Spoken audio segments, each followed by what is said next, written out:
I already turned on my FB. I'm going to share the FB Live first.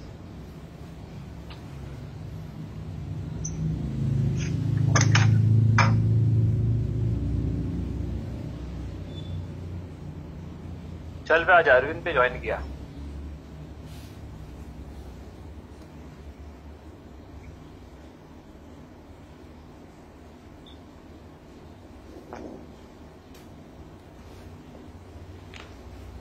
Arvind, welcome.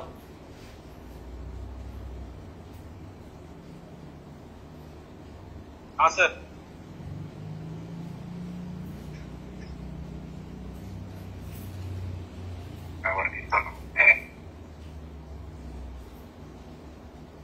ये CME जैसा हम लोग wait कर रहे हैं, कौन कौन ज्वाइन करेगा.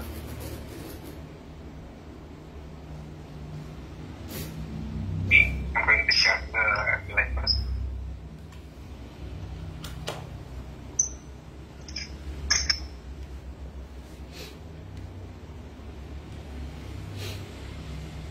चल मैं आज अरविंद पे ज्वाइन किया.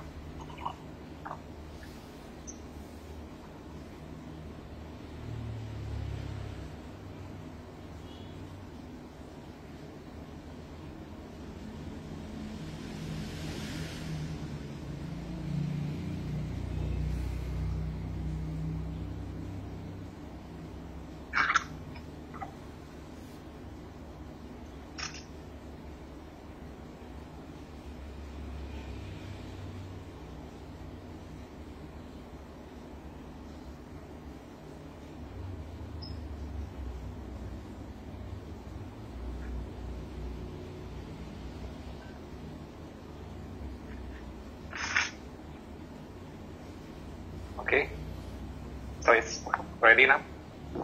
I already set all.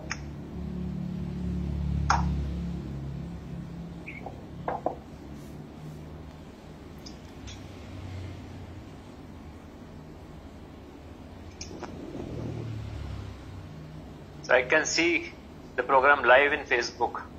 Yeah, you can see the program live. Yeah. I'm sharing it to the group also. In my wall at the main, as the main, and then to two groups, the medical groups and the global groups.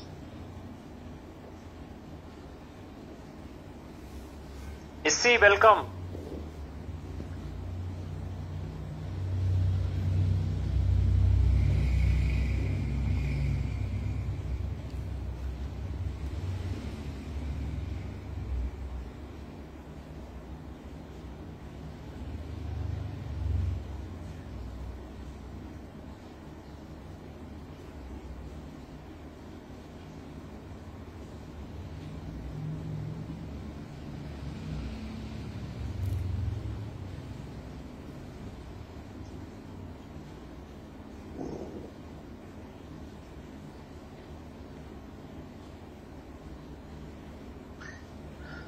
So Teo, let me know when you're ready.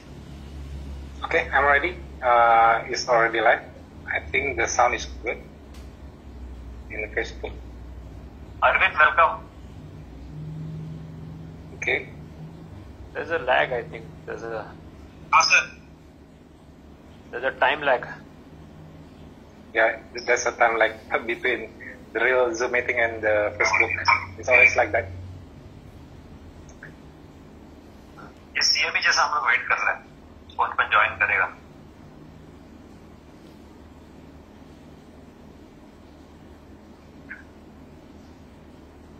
Okay, I'm ready.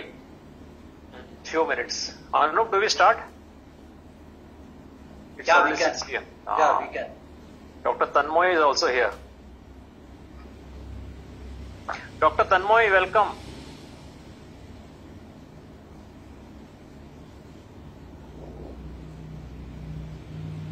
Yeah, good evening. Good evening, sir. Good evening to happy to see you.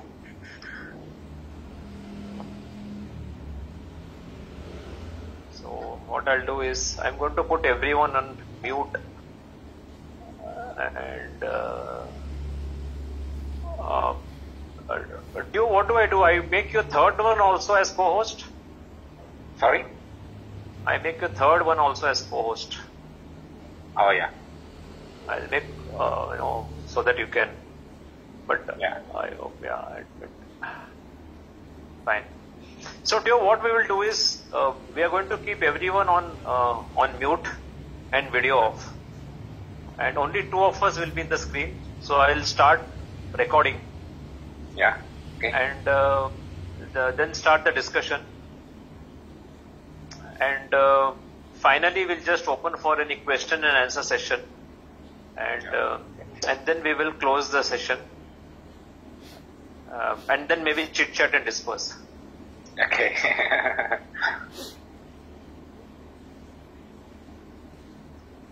So are you ready? Shall we start? Yeah.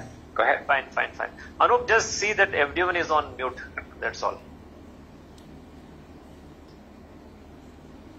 Record to the cloud. A big hello to all the viewers. Welcome again to the DLife.in channel. I am Shashikant Iyengar, the host today. I am also DLife.in premium member and a volunteer. So the disclaimer is there are no financials attached to this session. All are free of cost to disseminate genuine information. DLife.in is a community platform for low carbers. It's a platform for those suffering from diabetes, obesity, PCOS and other metabolic syndrome. DLife.in has over 250 success stories, and they also have around more than 1,200 low carb Indian recipes. DLife.in was developed by Anup Singh, who is an engineer from IIT. Recently, Anup Singh and DLife has been recognized and awarded as Icons of India by a leading magazine by the name Outlook magazine for pioneering low carb in India. They also launched a diploma in low carb nutrition last year for those wishing to gain more knowledge to help others. So viewers, today I am very, very happy to have a guest today from Indonesia. So we have Teo Prasetyo. Yes. welcome. Hello, everyone. Thank you for inviting me. Thank you, Pasi. So Teo has a very, very, very unique story to tell, and let me get the pleasure of introducing Teo. So he is the founder of what is called as Keto Fastosis lifestyle community with almost 400,000 members all over Indonesia, Malaysia, Brunei and Singapore. Teo is also the organizer of the first Southeast Asia Low Carb Conference in Indonesia that is held in April 2019. That conference also had some of the top brains like Dr. Eric Westman, Dr. Georgie Eid and Dr. Gary Fettke. Teo is also the founder of Keto Fastosis medical community with almost 500 members from the medical background in Indonesia. And so Teo is also a speaker for many of the low carb seminars in Indonesia since 1916. Teo, welcome to India virtually. Hello. Glad to see you in India virtually. I hope I can go there someday. I'm very curious about India. So, Teo, have you ever addressed the Indian population before? Sorry? Have you ever addressed India before? No, not yet. But I have a friend from India. I met him in other Facebook groups. I forgot his name, but I don't know how long I haven't contacted him and her. Perhaps you know Anu Pupala? No, I Have don't. you don't know?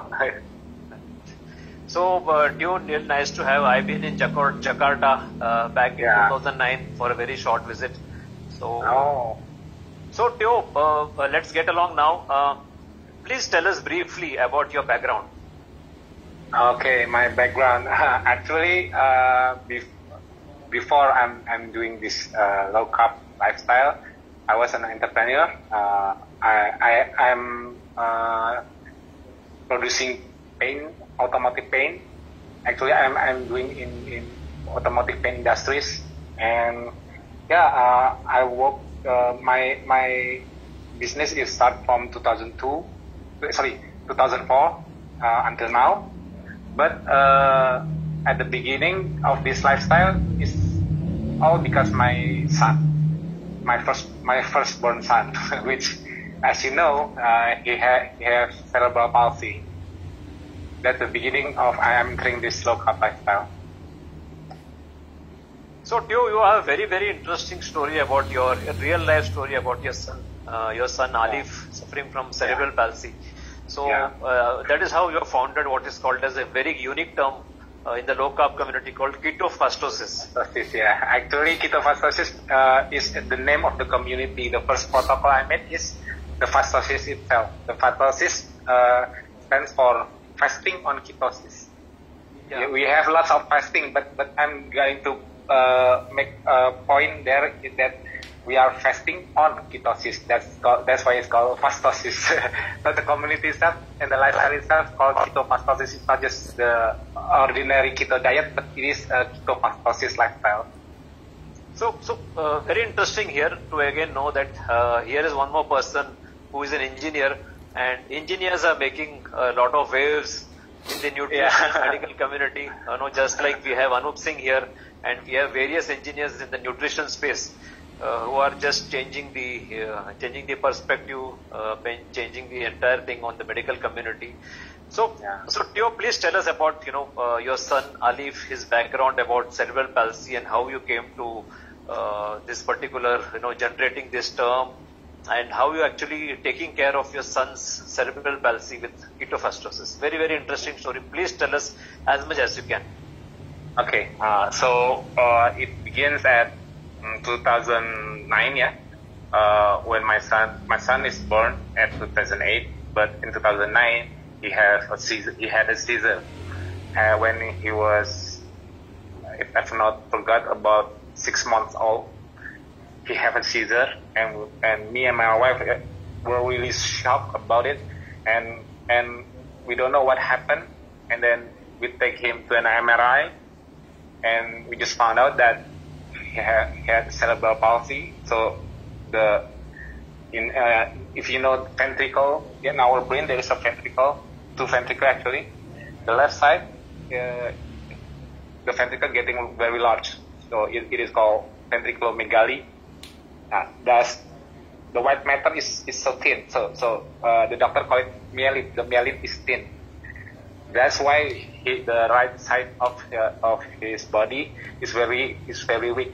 It's not grow as fast as the left one.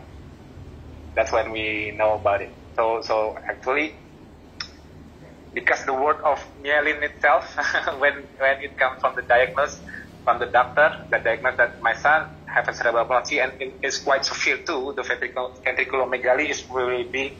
So the doctor said that my son won't be able to speak, to walk, perhaps even to see and hear.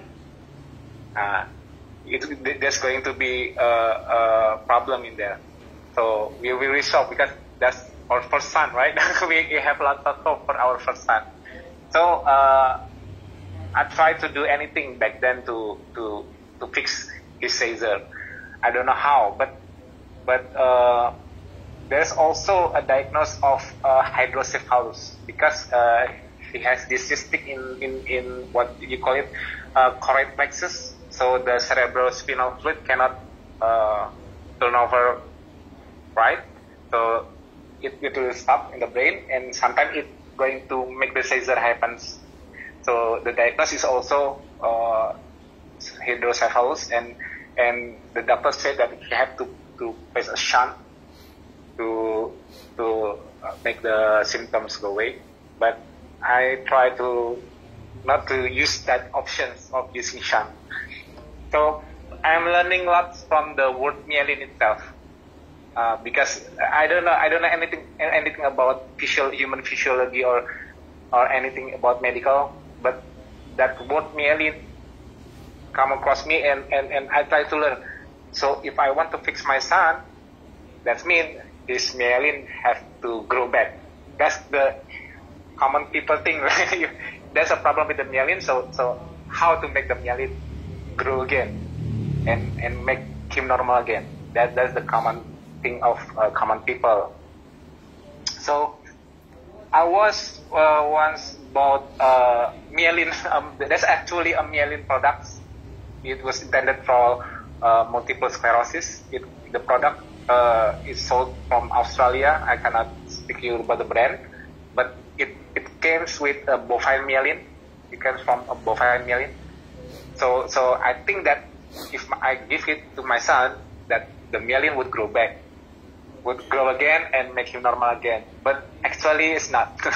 so the more I learn about myelin, about this myelin stuff, the white matter in the brain, I learn a lot.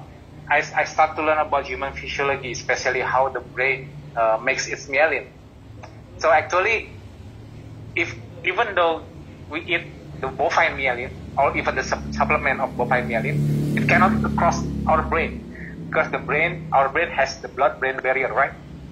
The blood-brain barrier won't let any substance that big enough to cross the blood-brain barrier, especially the fat. The fat cannot cross the blood-brain barrier, as we know. So, from how can the brain synthesize the myelin itself? So, from what I learned, then I found out that the basic substrate for it is cholesterol. Oh, cholesterol. Okay. So, if we eat more cholesterol, can it cross to the brain to be used? Physiologically, no, it can't. Even like I said before, all kind of fat, phospholipid or cholesterol itself or triglyceride, all kind of lipid cannot cross the blood-brain barrier. Well, as we know, the brain itself is almost 80 to 90% is fat substance, right? So how can the brain that needs so many fat substrate to be produced there, but cannot take it from the blood itself, what we can from what we eat? So from what I learned, then I just found out that it was synthesized. So the brain cell is doing what it called with de novo lipogenesis. They synthesize their own lipid material for their own growth in the brain. The brain cannot easily take from the circulation, the blood circulation system, because of the blood-brain barrier itself. So, how can the brain synthesize myelin using cholesterol if the cholesterol cannot be taken from the circulation system? Then I learned again that the ketone is actually the substrate to make the cholesterol before the cholesterol is going to be made as a myelin. So what is this ketone? Then I start to search about ketone itself. But back then, in 2009, keto is not like now, not as famous now. There was Atkins, but from the scientific literature that I searched, if I search for the word ketone, you're going to find it from fasting or starvation. There's not too much about keto back then, but you can see ketone from fasting, prolonged fasting, or starvation. It's like a negative word for it, right? Starvation is bad, but it is actually the physiology of human being of how to make cholesterol itself. So because the brain cells is independently synthesizing their own lipids, so ketone as the substrate must be normal, right? It's not like a pathophysiology of diabetic, type 1 diabetic, right? It's not only that, but it has a use. Especially if you look at as starvation journal, so without ketone, human won't be able to starve more than 3 to 4 days without ketone, right? So if we see it from the normal perspective now, in modern days, we see, why would people not eat for 3 to 4 days? Are they countering the war or something? We're going to think like that, right? But if we can just back to our ancestral timeline, when food is something that we have to search for, not to just diet, we have to search for. There is an uncertainty of food availability in the wild, right? So ketone is actually the normal thing for human. That's what I learned. So at the beginning, starts from myelin itself. Then I knew about ketone. Then because all the journal perspective are negative, because it happened because of prolonged fasting or starvation, then I look into the depth from the relativity of the time. That's the one that make sense, especially when because I'm an engineer, I always see everything as a system. Like human is a biological system, right? We are actually a biological system. We are a part of the species in the animal kingdom, right? So as a human, our metabolic system must have a fuel tank, right? It's like a car system. Car always have a fuel tank, fuel system. You cannot just drive and fill the gas and drive again, fill the gas all the time. You have to have a reserve fuel tank. So if we see human, our fuel system, our fuel is not sugar. Although what we believe that today, what modern belief is, for energy we need sugar, right? We need sugar. We have to eat rice, like us in India. You eat rice, right? The staple food. Yeah, right. Yeah, like rice in the Western country, they eat bread, potatoes. So they all need carbohydrates as the energy substance and substrate for energy. So we believe that for energy we need glucose, sugar, or carbohydrates, right? So, but if you see the system as physiologically, it's wrong. Because, like, after we eat carbohydrates, if we're still healthy and we don't have any diabetes issue, it gets lowered by itself within 2-3 hours. Without doing nothing, without you have to run and use it first, you just sit. After you eat, you just eat watching TV. As long as you're still healthy and you still have a good insulin response, you don't have any insulin resistance, your body won't hold this sugar for that long. They're going to be lowered. So if you think that our fuel tank is sugar, that's very wrong. So what is the real fuel tank for human as a system? Then you'll find out that our fuel tank is actually fat. That's why if we eat more than we need, the body going to transform it, every excess in calories that we eat, whatever you eat, even you eat proteins, carbohydrates, or the fat itself, is going to be turned into the substrate that the body can store, which is fat. So by looking at it, so we understand that the human fuel tank is actually fat. No matter what you eat, no matter diet you're on, they're going to store the excess always in fat, because that's how our system have to store in the fuel tank. So if we all believe that our fuel tank is fat, think again.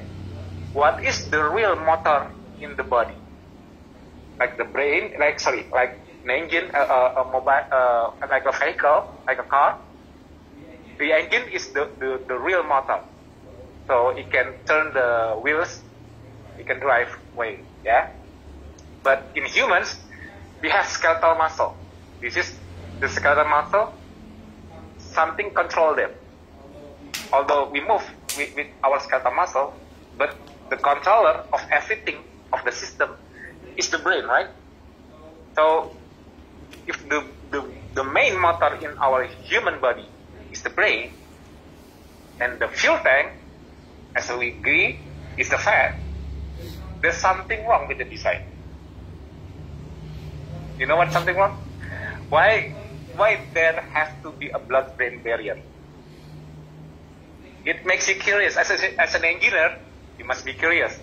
I think Mr. Anup will be curious too. Why the brain has a blood-brain barrier that not allowing fat to cross the brain? If it is the energy, if it is the fuel for the human being, like we agree. So actually, it is the fuel. It is the fuel. The fat actually, it is the fuel for human being. Our heart, our liver can easily use fat once they were released from the fat cell. But what about the brain, the motor itself? So that's what makes ketosis itself is normal, because it's the system. So if people ask me, what is keto? I don't want to talk about keto. I want to talk about the physiology first. I want to talk about ketosis. Keto diet is the way of eating to make ketosis happens, to make the ketogenesis happens, which is the fat being transformed into a ketone in the liver. Then the ketone itself can cross the blood-brain barrier and be used by the brain. So, and that is a very normal thing. If we agree that the body fat, the fat storage system is our fuel tank. The motor itself in the body, which is the brain, have to get the access for it. If you don't have ketone in the blood, which is the liver doesn't do ketogenesis, so the brain will only use glucose. As we learned before previously, no matter what you eat, even you eat carbs, as long as you're not having diabetic issue, your blood glucose will go down. And if you don't eat, it will get lower and lower, right? So it makes you crave on glucose again. Because of what? Because your brain going to need it again. You're going to stop for glucose again. You're going to scream for glucose. Because what? There's no ketone. No matter how fat you are, no matter how large your storage system for fat, without ketone, your brain wouldn't able to recognize it, right? How to recognize the fat? How the brain recognize the fat? If the fat itself cannot cross the blood-brain barrier. So the word ketosis and ketogenesis is just a way for the brain to actually recognize our fuel tank. That's the basic principle of ketosis. That's just only how physiologically I try to explain to, especially to medical community, about why this is so normal. That's why even baby was born in ketosis. Yeah. Like we learn. You see. So we, like I tell you before, that we are in the species of animal kingdom, but the difference is we are so weak. In the animal kingdom, the human species are so weak because of what? Like you see a cow, when he gave birth, not long from just 2-3 weeks, the cow, the newborn cow will be able to walk like a bird. Won't take long before it can fly. Many animal species develop their motoric skills first. The locomotor system is growing first. That's how they survive. So they can avoid the predators, right? But humans is very weak. Why? Because it took 9 months. It took 9 months for us to be able to walk normally using our locomotor system. Why? Because our destiny as a human to survive in this world is not the locomotor system that is number one. It is actually the brain. We develop the brain for 9 months. The baby always sleep, have lots of sleep because he needs to grow the brain first. Because that's the thing that we our species need to survive. We need to develop a normal brain system. That's why we also have a higher basal metabolic rate for the brain compared to other species, because we have too many neurons in our brain compared to other species. But from the evolution perspective, you can see that we can develop technology where other animal species cannot. Like if you see lions, perhaps 200,000 years ago, lions catch their prey with teeth, and we still try to catch our prey with spear, with only sharpening a stone, perhaps. Now we can make a gun, right? What about science? No, they're still using their teeth. They're still trying to catch their prey with their skill, with their locomotor skill. We don't fight animals with our locomotor. We're going to get those, but we get to be the superior species in the world because our brain, right? So the most important thing for human, if you see ketosis, always look to the brain. if you want to make why ketosis, people always say why. You have to explain first about why ketosis, because with ketosis, my brain can access its fuel tank. That's the real point of being ketosis, to access its fuel tank. So the brain will always get a constant energy every time from the fuel tank, like what's a car supposed to be. It has to get a constant fuel source from the fuel tank to get the engine running, right? So the car won't have to stop 3 to 4 times a day to fill the gas, like like you perhaps when you still eat carbs, perhaps you eat 3 or more, right? Or 4. Oh, yeah, sorry. Not to mention the snack, right? but you see how humans become a sugar addict. I mean, sugar from not just the sugar itself, but also sugar from the carbohydrate when it has been digested, is because this is the one who always asks for it. Our brain is simply like that, because our brain is always screaming for the fuel. No ketones, so it has to be the sugar. Where's the sugar? You have to get it from your food, and it's not going to stay very long. If it is stay long, then you already have a metabolic issue. If you have too long of higher glucose level, you already have metabolic issue. So I hope with this explanation we can understand. Before we talk about what to eat on keto diet, please understand about the ketosis itself as a system. As a system of our human biology. If we are as a species, the most important organ for humans compared to other species is our brain, because this is how we survive, then you have to accept that it is normal for the brain to recognize the body fat through a substance that is called ketone, because that's the only way the fat going to cross the brain. With ketone, we recognize our fuel tank. As simple as that. I think that was a very good physiology lesson, and you really done a lot of research. You have to see the big picture. Yeah, and I'm very curious to know about how your son actually recovered. What exactly you did, because he was so small. This is such an inspirational story where a doctor told you that your son will not be able to walk, he will not be able to talk, he may not be able to do many activities. Maybe perhaps in India, perhaps you see in India there's also cerebral palsy completely, right? Yeah. You see that their hand is stiff. They cannot talk. But if you see from my Facebook, sometimes I post about my son. You see that. I'm not saying my son is now normal. He's not normal at all. I'm sharing this son. This is Teo, his spouse and his son. And you can see exactly that he's just enjoying his life. Yeah, I know. My son is 12 years old now, but he's not normal like other kids. But he's improved far away much better than what the doctor told us before.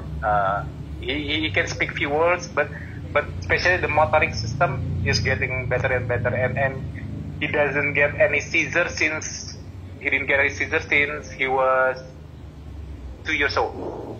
As I remember, after 2 years old, no more seizure without 10 years. Any drugs. 10 years seizure free. 10 years seizure free. And I do see a lot of videos of you walking with your son. I think at least he's not consigned to a wheelchair, unlike what we see many of us here in India. Before 2 years, yes, he is in wheelchair. Before 2 years, yes. In India, we do see many of these kids consigned to a wheelchair, having almost limp hand and legs. I think you have come a long way. So can you just share your story? What exactly you did with your son? Actually, we also do physiotherapy. It's not just the foot. I cannot say that it's only without eating carbs you're going to get right with the cerebral palsy. No, it has to take a lot of work. Especially the credit is for my wife, because we together getting physiotherapy every day. My son wakes up at 4 a.m. every day, and he start his physiotherapy start from 5 a.m. and then it stopped when he get to sleep, which is after 6 p.m. So his life is all about physiotherapy. I cannot show you, but there is a tools that we use to strengthen his muscle, to keep his muscle good, and there's a lot of physiotherapy technique for his training session to make his motoric better. But the thing is, my son, from the first time he ate at about 7 to 8 months, the first time we gave additional food, is no carb at all. So actually, my son never eat any carbs since he was born at all. He only eat fish, like chicken breast, and sometimes we use some tofu sometimes, but only that. He never eat any carbs at all.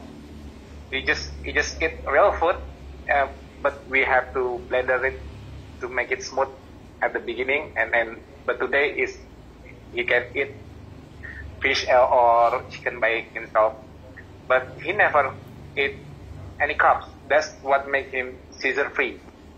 That's the basic, because every time he gets seizure, if a cerebral palsy or epileptic kid gets a seizure, the motoric that we have trained him or her will get down, will get lower again.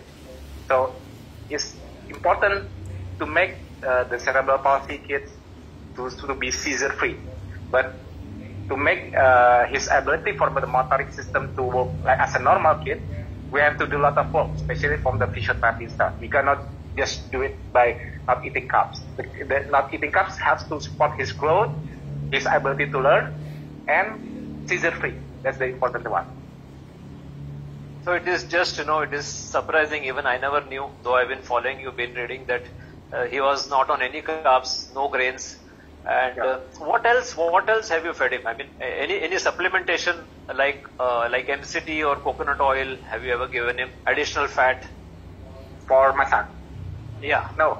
For him, just real food. Yeah, just real food from the beginning, because like we know, babies are born in ketosis, right? So when he ate, he just follow his normal type of ketosis living. But for we as an adult, sometimes we need virgin coconut oil or MCT, because it helps the adaptation first, because it helps to get additional ketones level before we can make our own sufficiently. So the thing is why we need that supplementation at the beginning for additional ketone is to avoid the neuroglycopenia. Sometimes when we have a metabolic issue, our liver just isn't fast enough to make the ketone. So when we starting not to eat, the normal physiology is if you don't eat carbs, the insulin will get lower and the lipolysis is getting higher. So there is going to be loss of free fatty acids in the blood, right? And it's going to be turned into ketone. That's the normal physiology, and the ketone is supposed to be sufficient enough for the brain to replace the glucose. That's what happened. But why it is for some people, especially with metabolic issue, it's important to add additional supplementation at the beginning of adaptation, because it's to avoid the neuroglycopenia issue. So when there is not enough ketone, but you already have hypoglycemic symptoms. That's the idea of why I always tell my member to use it at the beginning of the adaptation, perhaps about 3 to 6 months at the beginning. But for my son, no, he doesn't need it, because he never eat carbs since the beginning. He's only breastfed, then eat real food. That's it. And so these protein foods, will they not reduce the ketone level? You're giving chicken, so this is the protein. They come with fat, no doubt. But will they reduce ketone level? Protein, because there's a big fear in the community that excess protein will harm. Yeah. No, so I mean, if I check my blood ketone levels, I almost 12 years not eating carbs. I don't have as high ketone level as I was in my first year. Many people will see that if at the first year, the first or second year, they still can see about 2 millimole and above, about 3 to 4 millimole. But when you have stay long enough in ketosis, your normal ketone level will be only about 0.5 to 2 millimole. That's about it. That you don't have to catch for ketone, because at the end, the ketone itself is only important for the brain. Because our other cells, like heart cell, liver cell, any cell, skeletal muscle, can directly use fatty acid. Free fatty acid. Free fatty acid can be taken directly from the circulation. Yeah, but the ketone must always there because of what? The blood-brain barrier. That's the basic idea. Yeah. So at the beginning, people may see their ketone level is getting higher at the beginning. Without having to do anything, even without having the MCT itself, they can see higher. Even they can see it on their urine. That's why we call it ketonuria. Yeah, because the ketone level at the beginning is getting higher. It is just because the adaptation process. While the higher ketone helps other cells, extra brain, other than the brain, helps other cells to adapt to using the fatty acid itself. So ketone is the substrate that most cells in our body with mitochondria likes. Ketone itself helps to make our cells rejuvenate. So there will be mitochondria biogenesis. But after our cell is getting better, able to burn fatty acid from their good mitochondria afterward, then the necessity of ketone for other than brain is none. That's why the longer we stay in ketosis, the lower our ketone level, but not zero. It's always between 0.5 to 2 millimole. So we don't need to catch ketone. But the saying is, if you eat more protein, then the protein itself will cancel out the ketogenesis. You mean like that, right? If you eat too much protein, then you won't be on ketosis again. No, that there is a basic physiology that we have to understand here. Why, if we eat glucose, like 20 to 50 grams, will cancel out the ketogenesis? Because when carbs that gives glucose, it will get digested from the hepatic portal first. Then from the hepatic portal, it will directly fill out the glycogen in the liver. If you fill all the glycogen in the liver, that's how you cancel out the ketogenesis. Okay? Why carbs cancel out the ketogenesis? So there is no more ketone. Then the brain is going to back to use sugar with carbs, more than 20 to 50 grams. Yeah? Okay. How about protein? Nah, this is where you have to see at the physiological. Protein also get digested through hepatic portal. As we know, long chain fatty acids go through lymphatic system, but protein go to hepatic portal just like glucose did. So the liver is also controlling of how much protein to be bypassed to the circulatory system. But as we know, we don't need too much protein. Yeah. So where do the excess protein goes? Okay, it's sure it goes to glucose. The liver will use the protein first as it owns ATP to make its own energy for ATP. But some of them that doesn't really need it by the circulation, doesn't really need it for repair of anything, will be turned into glucose. But the way it turns to glucose must come through mitochondria first. The difference is when carbs entering from outside the cell, from blood, the glucose transporter, it's going to fill directly to the liver glycogen. That's what canceling out the ketogenesis. But the protein, every glucogenic amino acid, I mean the protein complex of amino acids, and the one that can turn into glucose is called glucogenic amino acid, right? Before it goes to glucose, it has to enter the mitochondria first, where it enters the Krebs cycle first. Then it ends up as, I'm going to get a little technical. Yeah. Sorry. Go ahead. It's going to get into a substance called oxaloacetate, and this oxaloacetate will go to PEP and then all the way to gluconeogenesis. If the glucose from the protein entering from the mitochondria point of view, it won't cancel out the ketogenesis because the ketogenesis itself happens together with the gluconeogenesis. While if you eat carbs, you will lower the gluconeogenesis. So that's from the perspective of the substrate. I haven't talked about from the hormonal perspective. If you eat carbs, you're going to turn the insulin on, right? You get higher level insulin, but in the other part, in the other part of the pancreas, we have beta and alpha cells. The alpha cells, which make glucagon, will get very low. So the insulin will be too high, and the glucagon will be too low. So as we know, glucagon itself is used to turn on the gluconeogenesis. That's why insulin will suppress the gluconeogenesis if we eat carbs, and it will going to kill the glycogen. But if we eat protein, sure, it also raises the insulin level, but also rise the glucagon level. So the ratio stay intact. It doesn't cancel out the gluconeogenesis. It doesn't cancel out all the glucogenic amino acids get entering the gluconeogenesis pathway. So the ketogenesis still happen.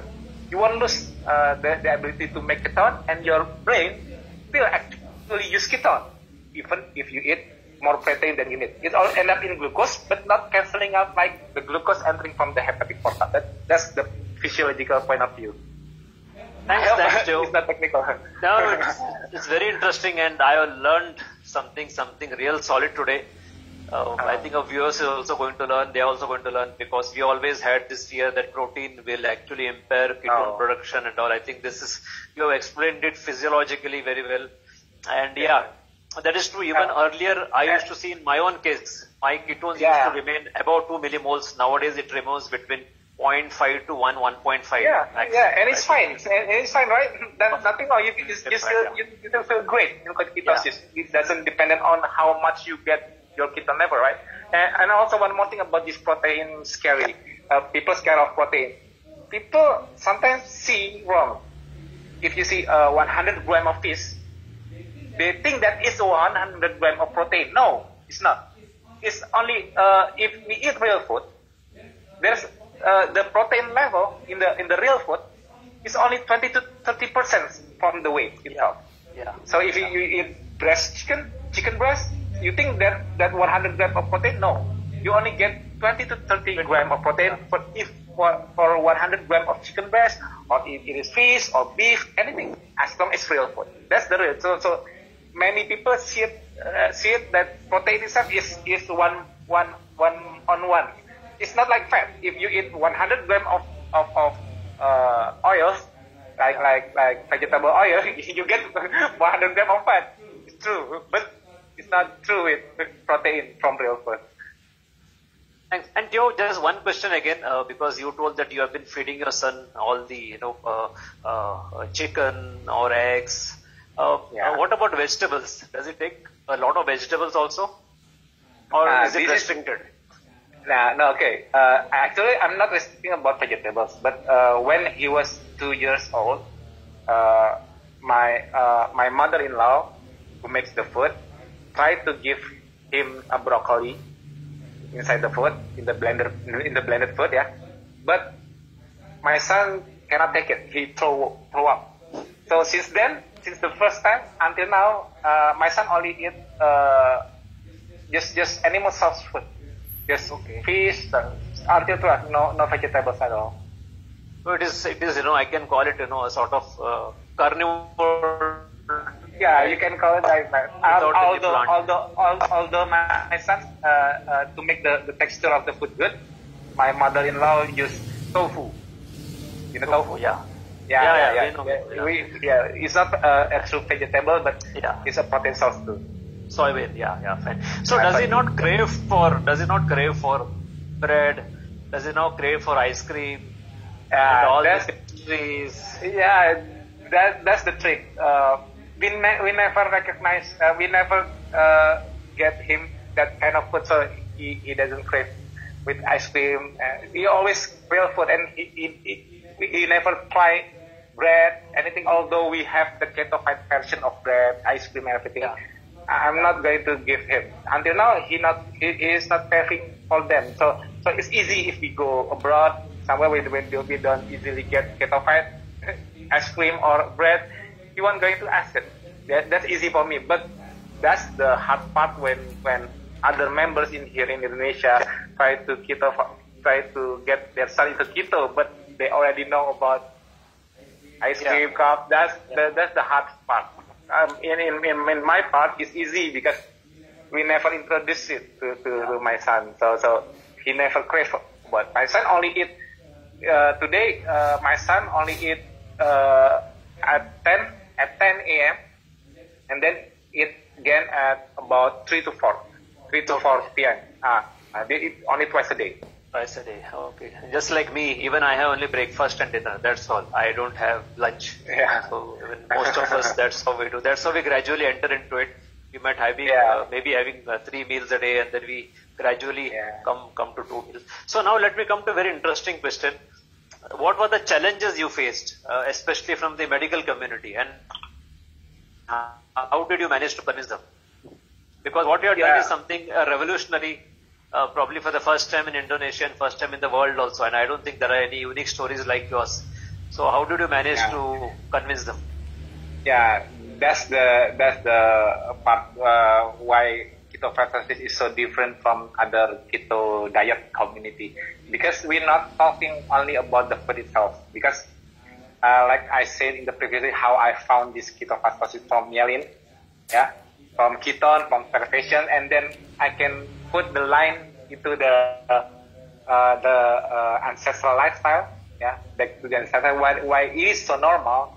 If you think like this, I try to tell people how long have humans lived in a modern environment. Maybe hundreds of years, we don't know, but for sure, for millions of years, we live in the wild, right? So let's see, how is the lifestyle? So if previously I told you about ketosis from a physiological perspective, like I always told the medical community, whenever I get talk in low carb seminars here in Indonesia, I never talk about the food. The start point I talk about ketofastosis is always about the physiology first. Try to make people understand of why ketosis itself, to make them accept that ketosis is normal or not. After they understand the physiological, after they understand that fat is their fuel tank and the primary motor is their brain, and they make, so that makes sense why there is a ketone, because this is the way the brain have to recognize fuel tank, right? And then we see what timeline is this normal, because if you see how ketosis is necessary, today is not too necessary. Because of what? Even if our brain use glucose, we can always buy carbs. There's carbs around us. It's different when you live in the wild. Like say, I don't know, in India, you still have wild forest there? Do you still have wild forest? We do have. Yeah, wild forest with no modern. You have traditional culture, traditional people live in the jungle. Very few, very few. But if you've been to the jungle itself, you see, the first thing you wake up in the morning in the jungle, what will you do? You're going to see how the ketofastosis protocol. I make 5 of it. You'll see how it happens. At first, if you wake up in the morning in the wild, like in the jungle, what will you do? What is the first instinct you will do, Sasi? The first thing I'll do is to hunt for food or water. Yeah, because you want to live, right? Yeah. You have to survive. Okay? There's in the jungle, you cannot buy any food around you, right? So what should you do? You have to go to find it, right? You have to move. I don't have to tell you to go for exercise, right? Yeah. I don't have to tell you to go for fasting, right? The first thing in the morning, you don't have refrigerator, right? In the jungle, right? So you're going to move and look for your own food. Look, not buy. You're going to hunt for it, right? So you move under fasting condition. It's natural, right? Okay. Yeah. So can you imagine? Can you predict what time will you find the food? What time? Can you predict it? No. No. That's what I call food is very uncertain back then. Today we talk about diet because there's a lot of food choice, and if you want to go this diet, we just buy the food that comply with the diet, right? It's so easy. Not with the ancestral lifestyle. The ancestral lifestyle, which is ketofastosis, is 24 hours lifestyle. It has to be synchronized. Because ketosis happens in their timeline, not our timeline. So we have to make a guideline so we can actually mimic how they live in the past. Although we have already lived in the modern lifestyle. So the first in ketofastosis protocol is intermittent fasting. As a beginning for adapting, you can eat at 12. When at lunchtime you can eat at lunch. Although when you have adapt, you can prolong it later to the afternoon. But we have to do intermittent fasting so we can act like when we are in the wild back then, the ancestral lifestyle. That's how the ketosis is normal. Now it's not normal. Why you have ketone in your body? Because I don't eat carb. Why you don't eat carb? Because I want to have ketone. Some people would say it's not normal. But in the wild, you have to have ketone. Otherwise, how you can move, find your food without any food before in the morning for breakfast, and you don't get neuroglycopenic? It's impossible, right? That's why you have to recognize your body fat as a fuel tank. That's why in the wild, people must be on ketosis. And what will you hunt them? There's many of leaves. You can't just eat leaves, right? Also, this leaves is not poisonous. I used to eat this as vegetables. But no, if you eat in the wild, you won't be searching only for leaves. You search for something that moves. You hunt them, right? Okay. Yeah. Okay, that's why fasting, intermittent fasting, and low carbs is the basic fundamental. In the wild, it's not easy to find carbs. I don't have to tell you why. You can go by yourself to the wild and see if you can find carbs that easy to eat. It's very hard. So the basic primitive instinct of human being that haven't learned anything too much about nutrition is only to find something that moves, hunt them, and eat them. And the one that palatable for their tongue. And as we know, animal foods always palatable, right? Right? Without too much ingredient, animal food is palatable. Okay? And then about the stress level.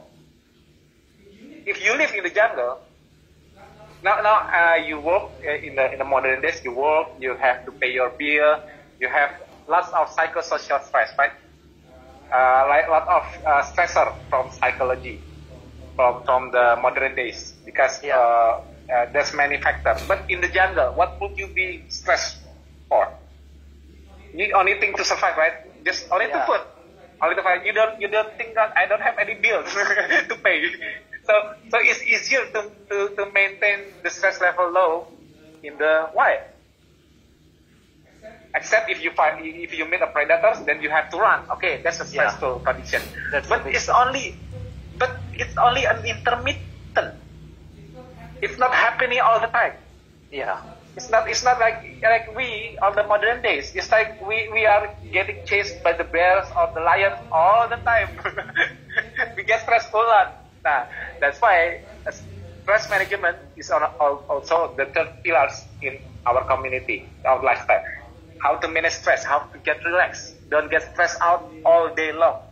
This is, if you want to get healthy with ketosis, don't just not eat carbs is only fine. No, you have to automatically do intermittent fasting, like you. First, you can perhaps you eat 3 times a day. Now you unconsciously eat two times a day because of what? Because you are already adapted. That's what ketosis is supposed to do. Adapted to calorie restrictions, but unconsciously. You don't. I'm hungry, but I'm not eating because I want to restrict my calories. No, you don't do that, right? On ketosis, no, right? It's because you still satiated. You're not hungry. You're still powerful. That's what happened.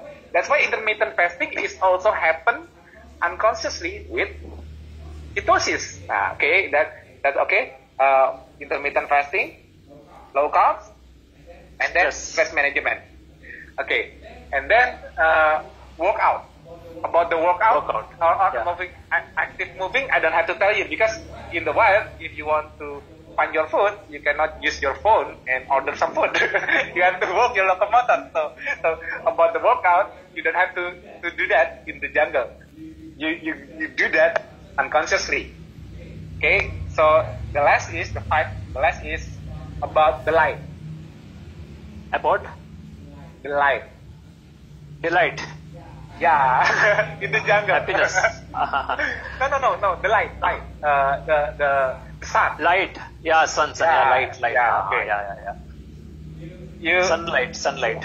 Yeah. So, will there be light after 6 p.m. in the jungle? No. So, what will you do in the jungle, in the wild, without no light, without no entertainment, without anything? Perhaps you eat with your fire. You make fire and you eat, and then what? And then you go to sleep. So we don't get sleep deprivation in the wild, right? Yeah. So that's the important thing. The most important thing is sleep. I don't know if you ever hear about this or not, but once, perhaps you already feel it yourself, when you get sleep deprived, you sleep only 2-3 hours at night, what do you feel in the morning? Very bad, terrible. Very terrible. But when you still eat carbs, you can mask it very easily. You just eat sugar and you feel strong again. But no, not with ketosis. You cannot lie with ketosis. You are powerful on ketosis only if you sleep well. If you don't sleep well, if you sleep deprived, you can get stress overdrive. Trust me. Because what I teach in Indonesia too, more than a diet, ketosis really connected with autonomic nervous system, which is our sympathetic and parasympathetic nervous system. So, in order for us to easily use the gas pedal for ketosis physiology, you have to rest it at least 6 to 8 hours a day at night. Now the difference between people who still eat carbs and us, they can get sleep deprived and can still look healthy in the morning after they eat breakfast with lots of carbs, sugar, but not with us. That's the thing that I have to tell anyone in the keto diet community, because with this COVID-19 pandemic, there's lots of sleep deprivation happening, and it makes their ketosis state worsen. They don't feel like they used to before this pandemic. Then I found out that it's because they get sleep deprived. Oh, you can do that because that's why there is a list of 5 pillars in ketosis, and sleep is the most important one. Because of what? If I ask people, do you think fasting is healthy? I'm asking you now, Sasi. Do you think fasting is healthy? I think it's very healthy. Okay. Do you think exercise, workout is healthy? Yeah. It is an integral part and must. Okay. You think that? Okay. Do you think eating is healthy? Yeah, we have to eat. Yeah, eating is healthy. What if I told you it's not healthy? Okay. What if I told you, that's what the people think. Fasting is just an effort to get healthy. Fasting is just an effort to get healthy. You're not healthy yet. You're not getting healthy yet. Workout is just an effort to get healthy. You're not healthy yet. Eating, giving the substrates to be used for repair and everything is only an effort to get healthy. You're not healthy yet. Think about the time zone when the body has the time to use the substrate from the food and repair all the damage and make you healthy. When is it going to happen? At night. At night when you are Sleeping. Exactly. So there is no healthy before sleep. That's the real idea of physiology. Many people doesn't realize this. They think that, I want to fast long enough so I can get more healthier. I want to fast for 3-4 days because fasting is healthy. The more I fast, the more I get healthy. I want to work out as hard as I can because it's healthy. The more I work out, the more I get healthy. I want to eat many of these nutritious food to get me healthy because this is going to give me something that's going to repair them. It's all just an effort. If you don't give enough time for the body to use the substrate from the food to repair the demand we create from fasting and exercise, you won't get healthy. Trust me, you will get stress overdrive. If you don't sleep enough, your body will start to be too stressful, to make too much damage that it doesn't get repaired. So why keto fast is 24-hour lifestyle? Because I have to remind this to my members in keto fast. Because if not, they only think, I'm not eating carbs. I'm supposed to be healthy, but why I feel not healthy? Wait, what about your sleep? Do you fast too long? Do you eat too less? Do you work out too much? Do you overdo in something in the 5 pillars? That's why it has to be synchronized in the 5 pillars. Because in order for the ketosis to work and give you health, it's not just from the food. It has to be from the lifestyle also. The 24-hour lifestyle, not just only the feeding state. So, Theo, that is very interesting, and you have really made it very comprehensive. So now you have made it clear why it is 24-hour. So I was wondering when you said initially it's 24-hour lifestyle. Now it's very, very holistic, and and no doubt these 5 pillars you have put it in your logo also, which I've seen. All these 5 pillars. It's very, very interesting. And how many members are there who follow? Or how many people follow this keto fastosis in Indonesia? And I think it's almost because we have many platforms like WhatsApp, Telegrams, and Facebook. Also, it's around 400,000 for members. But for the medical community, it's almost 500. We have also WhatsApp platform for medical background there. I'm in there too to give lecture about physiology. We have 2 groups now from the seminars that we made to invite many doctors to understand more about this low carb. And especially we talk about diabetic too, because diabetic is the common concern now, especially in India, right? And also in Indonesia. Like why I said it's 24 hours, because the real deal of ketosis, the real deal of why we are on ketosis is easy for us to control our glycemic, easy for us to control our blood sugar. Perhaps people with diabetic must use drugs and even insulin to lower their blood glucose. But if we already skip carbs, we ditch carbs, it's easy for us to control our glycemic level, right? That's why I told you it needs to be 24 hours. I am going to ask you, Sasi. If you sleep less, do your blood sugar stay low? It goes up. If you get something like a psychosocial stressor, you get stressed enough, you stay low, the blood glucose level? It goes up. My usual glucose level is from 85 to 95, and if I've slept less, then it can go to 110, 120. And let me tell you, there are times where I had breakfast, let us say 9 o'clock, and even at 3 o'clock, I see sometimes the blood sugar as 120, 130, 140. If I am under tremendous stress, there are times Yes. where I am under tremendous stress for the day due to some commitments, due to some meeting. Blood Yeah. sugar just would not come down below 120. Yes, Just. exactly my point. So if we all talk about this ketosis on physiological level, it's going to be clear. It's not just the food. So the food is without eating carb is a modality. It's a modality. Is the ground to get anything fixed like this. I'm going to ask you again. When we start from not eating carb, okay, we start from the diet itself. Perhaps you don't see me talking much about food, so I'm going to talk about food. Okay, but I'm only to talk what I don't care what you eat, but you don't eat carbs. That's all. Okay, when you don't eat carb and you get ketosis, the first thing you're going to get from the adaptation is it easy for you to eat less, to do fasting? Unconsciously, you don't eat much, so you do intermittent fasting, right? Is it easier? Initially, no. Yeah, after you adapt. adaptation phase. Yeah, it's very easy. Later on, it is very It's very so today you don't eating carbs. It's easy for you to eat 1 or twice a day. It's easy. Yeah, very easy. Okay. It's a so without eating carbs, it's a modality to restrict calorie unconsciously, right? You don't have to restrict it. You still counting your calories?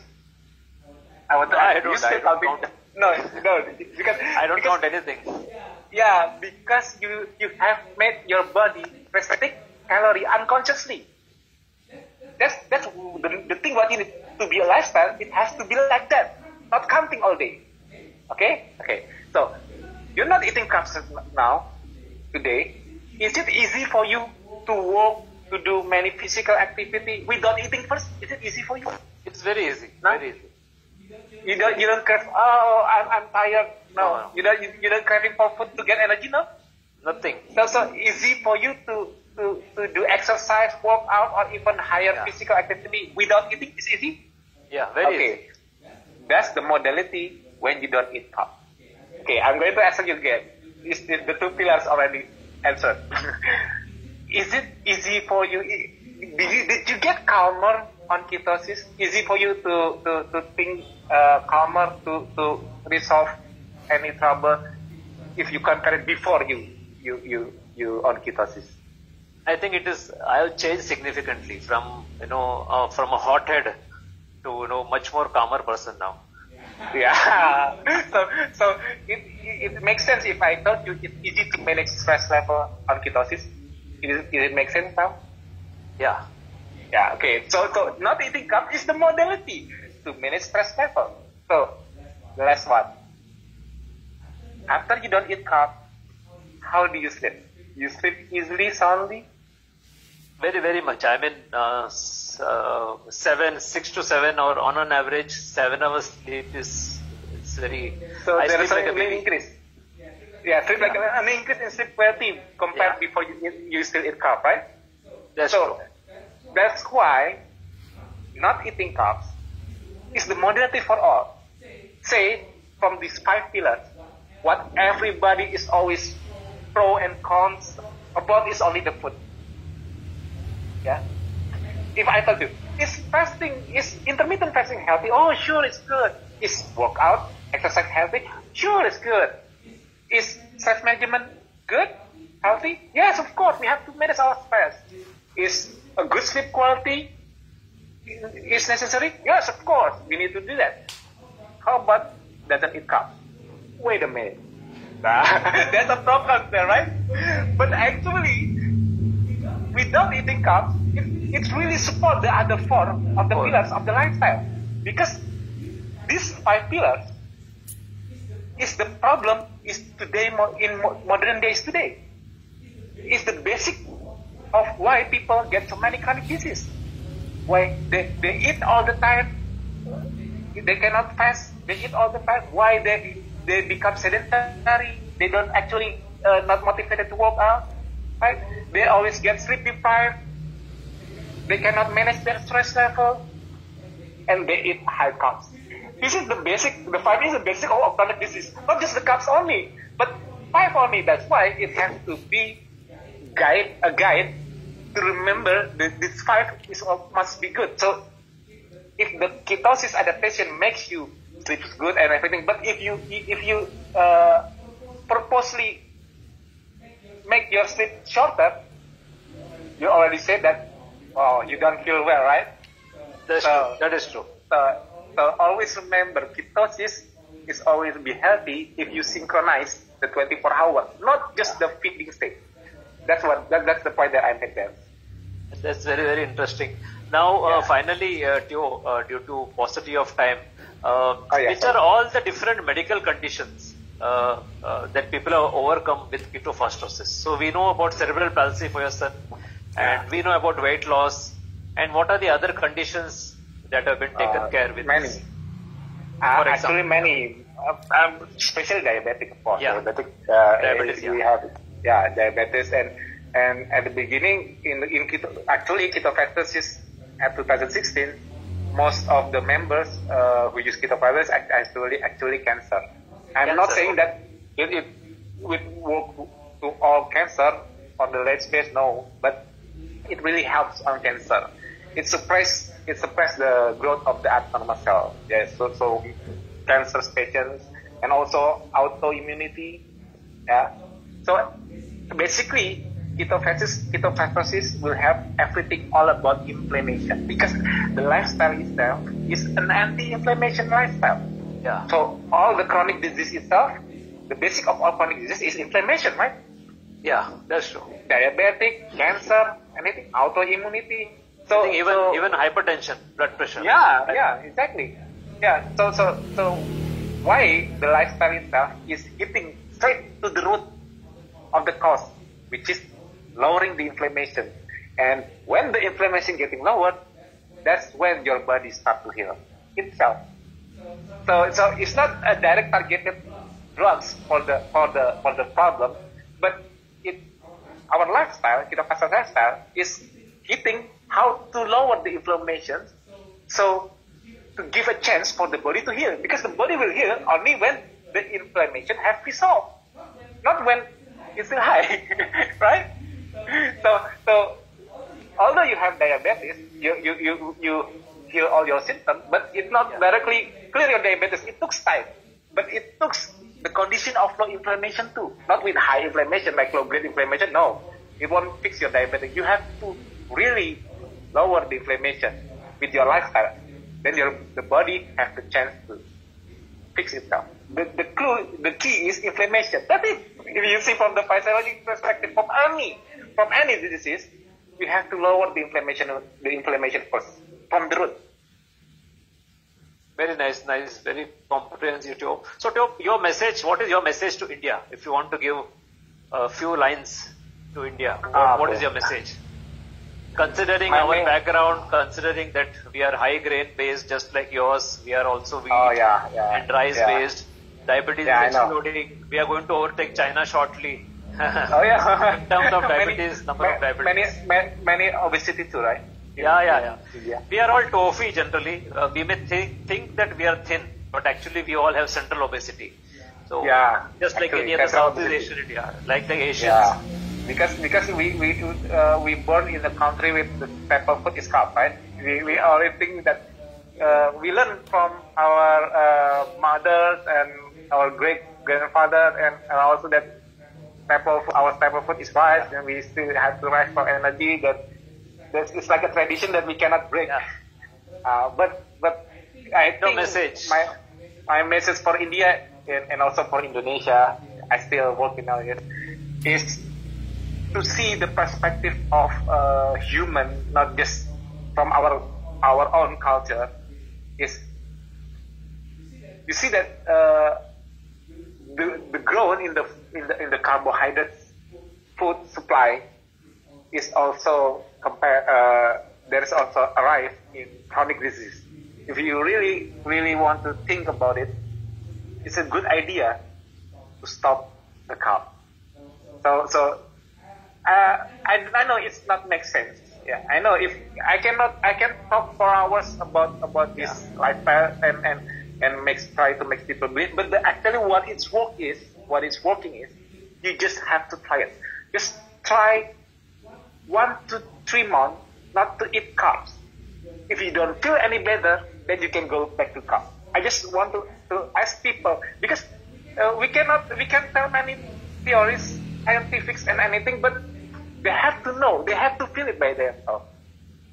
Indonesian and India people have to try not eat carb only for, if that's too long for you, 3 to 4 weeks. If 1 to 3 months is too long, 2 to 3 months is too long, 3 to 4 weeks, and afterwards you ask yourself, do I still craving for the carbs?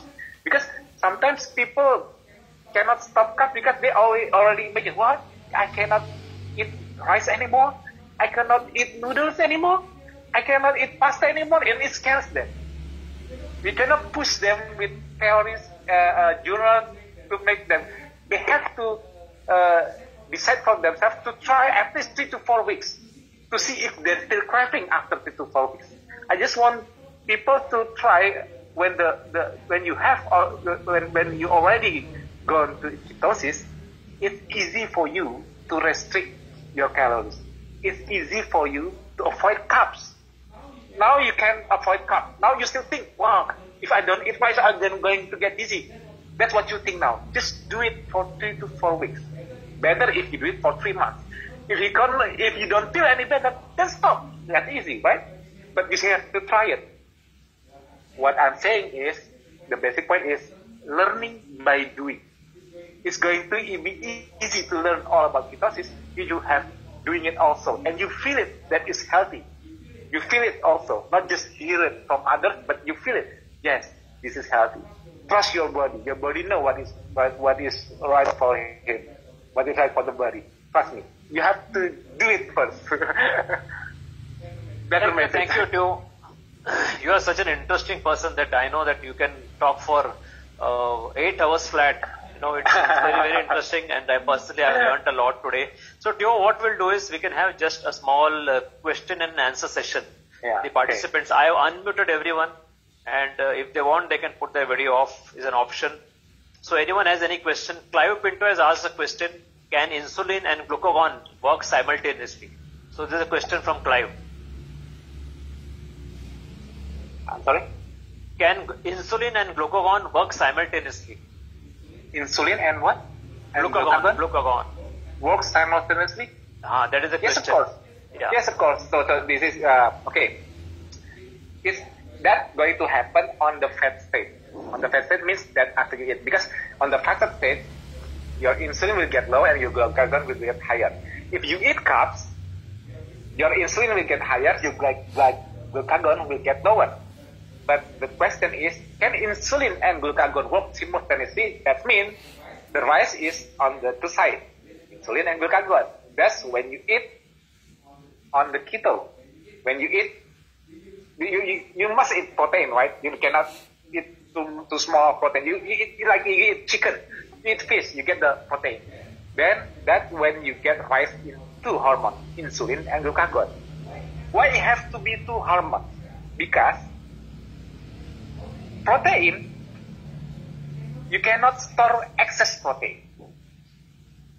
So our body, the fuel tank, can only store fat. If you eat protein in excess, you cannot store it into muscle. It's not like that. If you work out, then the protein needs for the repair makes the new muscle. If you don't work out, you eat lots of protein, you cannot store it as a muscle. So in order to store protein, there have to be a use for the protein itself, the amino acid. There has to be a function. If not, you have to store it as a fat. But in order to do that, you have to turn the protein into glucose first. It is called gluconeogenesis. In order to turn on the gluconeogenesis, you have to turn on the glucagon. That's why protein triggers glucagon. And wait, after it became glucose, remember, gluconeogenesis turns amino acids, the glucogenic one, into glucose. After it became glucose, it needs to enter the cell, right? So it needs to trigger the insulin too. Otherwise, how the cell is going to uptake the glucose? Because insulin is needed to make the glut for rice, to grab the glucose from the extracellular into the cell. So glucagon is needed to turn excess amino acid into glucose, and the glucose itself needs insulin to get inside the cell. That's why it works simultaneously. Fine. There's a comment from Dr. Tanmoy. Amazing insight and perspective. Your story is very inspiring. Millions of children with cerebral palsy and epilepsy can benefit. It's a tragedy that mainstream medicine has taken such a long time to catch up with truth. I wish your son a healthy life, and it was a wonderful session. Thank you so much. So, Issy from UK says, excellent presentation, so clear and informative. Thank you very much. So, any more questions? Do the audience have any questions they want to ask you? Fine. I think there's no more question. Anup, you want to say anything? I need to hear how about my presentation from Anup's perspective, because he's an engineer too. I think Anup think like me as an engineer. See as a system, right, Anup? Yeah. More or less, yes. Yeah, that's how I see at the beginning. I think every engineer works in the same perspective, root cause analysis. You will keep asking why, how, and then you will reach the bottom to really find out. So that is why. We have to make people see from the big picture itself, because the pro and cons is always the carbs. Yeah, right. If we tell people to eat fat, it's going to make more cons there. So in Indonesia, I don't teach people to eat fat. No, I just teach the carb. That's it. Why? Because there is no essential glucose from our food. Yeah. That's the basic thing. So if we talk about carbs, don't say about the food name. It's going to makes a lot of pro and cons. But what happens when carbs digested into our system is glucose. So the real question is glucose essential is an essential nutrient for human from outside. That's what I try to explain first. When they understand that there's no such thing as essential glucose, then we can sufficiently make our own glucose from the liver. We have our own sugar factory, and if we let our sugar factory works, it's going to make glucose on a demand-driven level. Only make glucose when there's demand, but try not to exceed. It's not like when we eat, we give glucose from our food, then our pancreas will working hard to produce insulin to counter the spike. So the real key of healthiness is glycemic control. Our effort to live in this world to try to have a long healthy life is glycemic control. How to do that? Low carb is just a modality, but the real deal is to pay attention to the 5 pillars, because it's all giving a metabolic input. Everything in the 5 pillars that I told you, the fasting, the workout, the moving or exercise, the relaxation, stress management, or even the sleeping period, it's all giving input to our metabolic system. So if you're going to use this ancestral metabolism, which is ketosis, we have to try to live like how they live in the wild. Because ketosis is normal in the wild, so we have to live in moderate society, but guidelines like in the wild. We have to get enough sleep, we have to manage our stress, we have to restrict our feeding windows, although we can eat all the time, but naturally ketosis happen with food restriction, because people must search food, so they have to be able to access their own fuel tank. So it's not too normal if you have been on ketosis for 3 to 4 years, but you still eat 3 to 4 times a day. It just doesn't make sense. It's not supposed to be like that. So it has to be somehow, someday, it has to be combined with intermittent fasting, because you're not hungry, so why you have to eat all the time? That's the basic idea. But why I try to explain the 24 hours of ketosis lifestyle, not just eating keto, but in order to maintain our ketosis lifestyle, look for the 24 hours. Don't get just my message is for today in pandemic, because the stressful situation. Just don't get sleep deprived. That's the message. Sleeping is important for us. Thanks, Joe. You have touched upon a very important point. Everything is holistic, and I can see that you're a very passionate person, and you are again one individual who can change the world. You are not only change your own world, your own son's world, but you're also changing the life for better for many people across your subcontinent and possibly across the world. And I really wish to propose a big thanks to you for coming in D-Life platform, chatting with us. There's a lot of things which I learned from you today, and let us hope for future. Maybe we can come again in this platform, and maybe something discuss little more different topics in detail, something in the same Keto Fastosis lifestyle. And really thank you, and maybe D-Life and Keto Fastosis can also work together to see that we bring this message across this subcontinent at least, with the entire Southeast Asia, including India. We are at the threshold of, or rather we have just entered into this whole metabolic disease explosion. So let us work together and see that more and more people get benefit out of vegan health. Thank you so much for inviting me. I hope it means for everyone. Thank you. Thank you, Mr. Anup. Thank you. Bye-bye. Okay, bye-bye, everyone. Thank you so much. I stopped the recording, Theo, so it was really good. And I should thank you for accepting this invitation personally.